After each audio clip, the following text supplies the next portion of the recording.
नेते ठाकरे बंधूंसंदर्भातली, कारण ठाकरे बंधूंची काल भेट झालेली होती आणि आजही त्याची चर्चा जी आहे ती बघायला मिळते, कारण मनसेची एक स्वतंत्र बैठक पार पडलेली आहे आणि आता उद्धव ठाकरे युतीसाठी सकारात्मक आहेत आणि ते युती करता कोणताही निर्णय घेऊ शकतात असं काहीसं वक्तव्य समोर येत आहे। त्याच्यामुळे येणाऱ्या काळामध्ये नेमकी काय पावलं आता उद्धव ठाकरे टाकणार याबद्दल आता चर्चा सुरू झाली आहे। उद्धव ठाकरे राज ठाकरेंसोबतच्या युतीसाठी सकारात्मक असल्याचं मनसे नेते बाळा नांदगावकरांनी म्हटलं। त्यामुळे पालिका निवडणुकांआधी दोन्ही भाऊ एकत्र येणार असल्याचे स्पष्ट संकेत मनसेकडनं देण्यात येत आहेत। तसंच उद्धव ठाकरे युती करता कोणताही निर्णय घेऊ शकतात असे ते म्हणतात। त्यामुळे राज ठाकरेंसोबत जाण्यासाठी आता उद्धव ठाकरे मवियाला सोडचिठ्ठी देणार का अशा चर्चा आहेत, कारण मविया आणि मनसेच्या विचारसरणीत फरक असल्यानं विचार करावा लागेल अशी मनसेची भूमिका आहे। त्यामुळे भावाला टाळी देण्यासाठी उद्धव ठाकरे नवी राजकीय खेळी खेळणार का पाहणं महत्त्वाचं आहे।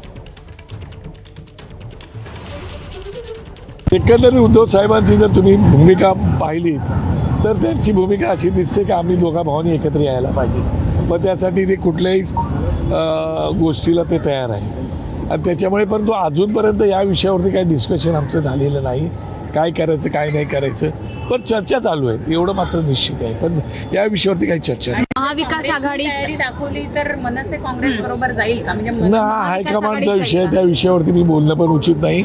या विषयावरती तेच बोलते ते, आणि तुम्हाला कल्पना आहे की विचारसरणीमध्ये फरक असतो, ध्येय धोरणात फरक येतो, दिशा, या सगळ्या गोष्टींचा विचार करावा लागतो। त्याप्रमाणे राज ठाकरे साहेब त्याच्या दरम्यान ठाकरे बंधूंच्या एकत्र येण्याच्या चर्चेसंदर्भात मविया नेत्यांचं नेमकं काय म्हणणं आहे तेही बघूया।